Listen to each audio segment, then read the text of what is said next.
You know those times when everything's just, well, normal, and then suddenly it spirals, like completely out of the blue? Oh, yeah. Happens all the time. Well, imagine this. You're settling into your airplane seat, maybe checking your phone, Yeah. and then someone tells you, nope, you got to get off. Right. Not ideal. That's pretty much exactly what happened to Pam Bondi, former Attorney General of Florida, on an American Airlines flight, D.C. to Tampa. And you shared some really compelling source material on this one. It's a fascinating case. And what's interesting right away is the setup. This isn't like A.G. Bondi on official business. No. The sources say she was dressed super casually, looked like she just wanted to blend in, just another person on flight 2376. Just trying to get home. Exactly. It kind of shows how this stuff can happen to anyone, really. Doesn't matter who you are. Totally. So she's done with her work in D.C. She boards the plane. She's got a confirmed seat, 14C, and aisle seat, probably picked it for, easy in and out. Makes sense. And then, bam, this flight attendant, Melissa Richardson, comes up and gives this really odd reason. Something like, excuse me, ma'am, this seat needs to be empty for weight distribution. Weight distribution. Okay, that immediately flags something for me. Right. Airlines usually figure that stuff out way before boarding or at the gate. Not usually after everyone's already sitting down. It feels a bit off, timing-wise. It really does. And Bondi, well, she's got that legal background, right? So she stays calm. She just politely says, I checked in online. This is my confirmed seat. Seems reasonable enough. But Melissa and the sources you gave paint quite a picture. The bright lipstick, the smile that didn't quite reach her eyes. Yeah, vivid details. She just insists, ma'am, I need you to get your things. You need to deplane while we sort this out. Deplane, that's the airline word, right? For getting kicked off. Basically, yeah. It's a casual term for a pretty serious request. Yeah. The escalation seems immediate. Yeah. Almost confrontational without a clear reason why. And you can almost see Bondi's mind working, her internal lawyer mode switching off. Oh, for sure. She's probably clocking everything. Exactly. The sources say she noted the time, 7:42 a.m., the flight number, 2376, the exact words Melissa used. It's automatic. Muscle memory from years in court, probably. Must be. And she tries to, head it off, says, look, the flight leaves in 20 minutes. Can't we just figure this out here? A logical request. Avoid the hassle. But then things get, well, more public. Other passengers are noticing now. Oh. There's this young guy across the aisle. He actually starts recording on his phone. Smart kid. Or maybe just curious. Could be both. Another passenger turns around, watching. And then Harold, the older guy in 14B next to Bondi, he actually speaks up for her, says something simple like, she was here before me. Wow. Harold's stepping up. Yeah, just stating the obvious, really. Which kind of highlights how weird the whole weight distribution thing sounded. Totally. Harold's comment just cuts right through it, doesn't it? This makes no sense. Yeah. It shows the flight attendant's reason wasn't really landing with anyone else either. But Melissa, she digs in, doubles down, starts talking about security protocol. Ah, the classic fallback. Right. So Bondi naturally asks, okay, can I see the protocol? Good question. Let's see it. Yeah, but nope. Melissa gets even more insistent. Then a second flight attendant, Derek, shows up. Back up. Kinda, but the source described his posture as de-escalation, like arms crossed, just standing there, a silent presence. Okay. Interesting dynamic. And when Bonnie asks to talk to the captain again, seems perfectly reasonable. Melissa just says no, flat out refuses, and then threatens to call security. Whoa, that escalated quickly from weight distribution to security threat. I know. Why do you think that security protocol line gets used so often, even when it doesn't quite fit? Well, it's often a conversation stopper, isn't it? Yeah. Invokes security, and most people back down. It asserts authority without needing a real explanation. Nobody wants trouble with security on a plane. Sure. But here, based on the supposed reason, it feels, I don't know, disproportionate, like using a sledgehammer for a thumbtack. Definitely feels that way. So Bondi makes a call, a strategic one, it seems. She decides, okay, I'll comply. I'll deplane. But not quietly. And entirely. Before she goes, she asks for Melissa's full name, Melissa Richardson, and her employee ID, 27549. Ooh, okay. That's gathering evidence. And apparently, asking for that info, it visibly threw Melissa off, like the power dynamic just shifted a tiny bit. Because suddenly, she's not just dealing with a random passenger. She's dealing with someone who is documenting the interaction, taking names. Exactly. It's not about arguing anymore. It's about recording the facts. Very methodical. It really is. And then she has to do that walk down the aisle. Yeah, she says a polite goodbye to Harold, but she feels all the eyes on her, hears people whispering, wonder what she did or what happened. That's got to be incredibly uncomfortable, humiliating even. Totally. But the weirdness isn't over. She gets to the gate. The gate agent, Janice, sees her and is like, Miss Bondi, what are you doing here? Why aren't you on the plane? She recognized her straight away. No way. So the gate agent knew her. Yeah. And Janice checks the system, confirms everything, reservation fine, seat confirmed, no issues flagged at all. Okay, so that just blows the whole weight distribution or security protocol thing right out of the water. Completely. And that's when Bondi has this moment of clarity, according to the sources. It hits her. This probably wasn't some big airline screw-up. It was personal. It seemed like it might have been one person, Melissa, maybe just abusing her a little bit of power, arbitrarily. That confirmation from Janice is key. It points the finger squarely back at the interaction on the plane, suggesting it wasn't policy, but perhaps prejudice. Or just a power trip. Yeah, so Bondi, being pragmatic, just asks Janice, can you get me on the next flight to Tampa? Just wants to get home at this point. Pretty much. She ends up with about a 3-hour wait. They offer her first class on the next flight. Oh, trying to smooth things over, maybe? Maybe, but she turns it down, just takes a regular seat, and then she has to sit there and watch her original flight, Flight 2376, push back from the gate and leave without her. Ouch. Must have been thinking about Harold, the guy recording, everyone else who saw it happen. Probably. But she doesn't just sit there stewing for 3 hours. No. What does she do? She gets to work, basically, goes to a coffee shop, makes some calls. Okay.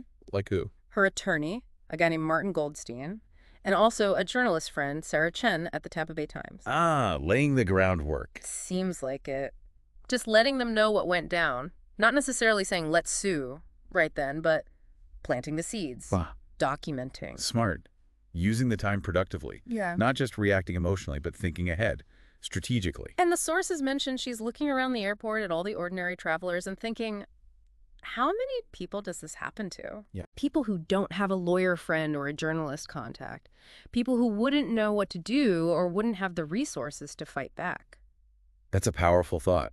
It shifts from her own inconvenience to something much bigger. It really feels like it lit a fire under her, like her sense of fairness was just deeply offended, not just for herself, but for everyone. Absolutely. It connects back to her public service background, maybe. That sense of, this isn't right, and it shouldn't happen to anyone. Could be. So let's jump forward. About 3 weeks later, Okay. the story hits the news. And it's not just a little local piece. It's big. Headlines like, airline faces discrimination lawsuit from former Florida Attorney General. Wow. So she did pursue it. Oh, yeah. And all that info she gathered. The time, Melissa's name on ID, witness accounts. It all comes out. And the video. The one the passenger took. That turned out to be huge, crucial evidence. What was on it? Well, the press release mentioned an audio snippet. Apparently, you could hear Melissa saying something like, she looks like she'd be trouble. Let's bump her. Ugh. Yeah. Goodness. Yeah. So, not weight distribution then? Not even close. That audio snippet just completely changes the game. It points directly to a possible motive, maybe based on appearance, attitude, who knows. But Yeah. definitely not the official reason given. That's damning. Absolutely damning. And the public reaction, it was swift, intense. I bet. News shows debated, was it age discrimination, gender, just arbitrary bias? Social media exploded. People were furious. And apparently the airline's stock price even took a little dip. Gets attention. Financial impact. For sure. And then Bondi does this exclusive interview on CNN, and she explains why she didn't pull the "Do you know who I am" card on the plane. Yeah, I wondered about that. Why didn't she? Her explanation was really powerful. She said basically because in that moment, I wasn't Attorney General Bondi, I was just a passenger. And what happened to me happens to ordinary Americans every day. People who don't have the resources or platform to fight back. And then the key line. The issue isn't that they didn't recognize me. The issue is how they treated someone they thought had no power. Wow. That really resonates. Didn't it? It totally reframes it. It's not about her status being ignored. It's about how people without perceived status are treated. That's incredibly effective. It makes it universal. Exactly. It taps into that feeling we all have, wanting to be treated fairly with basic respect no matter who we are or what we look like. So how did the airline respond to that? Well, things moved pretty quickly after the interview and the bad press. The CEO issued a public apology. Okay, standard playbook. Melissa, the flight attendant, was suspended pending an internal investigation. Right. And the airline committed publicly to reviewing all their customer service protocols and, importantly, implementing new implicit bias training for their staff. Implicit bias training. That's significant. Yeah. Acknowledging there might be unconscious factors at play. Yeah. And eventually, the lawsuit was settled. Undisclosed amount, but reportedly substantial. Oh, wait. But here's the kicker.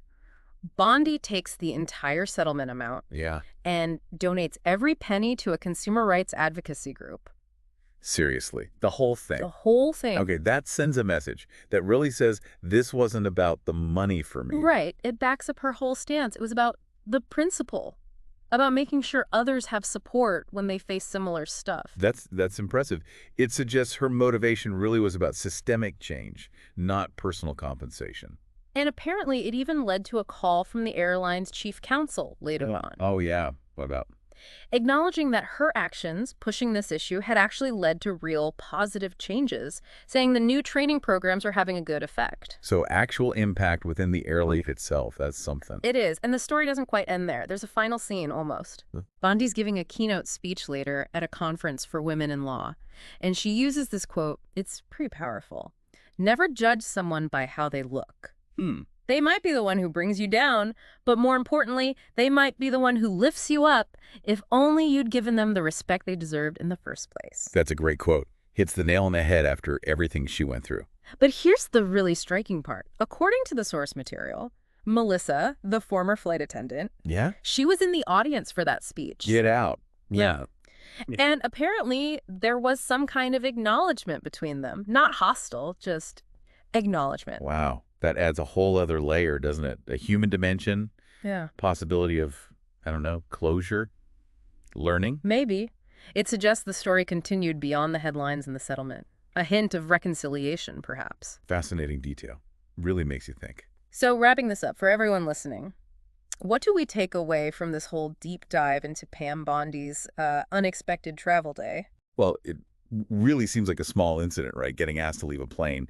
But it peeled back layers on, like power dynamics, how people are treated when they're just seen as nobody special. Yeah, the anonymity of travel. Exactly. And Bondi's choice, her decision to stand up not as the AG, but just as a passenger, it really underlines how important it is to push back against unfairness, even if you don't think you have much power in the situation. Her using her platform when she was off the plane, for those who don't have one. That seems to be the core of it. Mm-hmm. And thinking bigger picture, it's a reminder for all of us, right, in our everyday lives. How so? Just about those snap judgments we make based on how someone looks, how they're dressed, our assumptions about who they are or how much influence they have. We all do it sometimes. We do. And this story kind of forces us to maybe question that a bit more, to remember the, inherent dignity everyone has, regardless of appearances. So here's a final thought to leave everyone with, kind of building on that. Thinking about Pam Bondi's journey from just being asked to leave that plane seat to ultimately driving change and becoming this advocate. Yeah. What's one small thing, maybe inspired by her experience, that you could do today? Like one small interaction where you could consciously choose to stand up for fairness or challenge an assumption, either your own or someone else's. That's a really good question. Makes you think about your own daily encounters, doesn't it? Those little moments. Definitely something to mull over.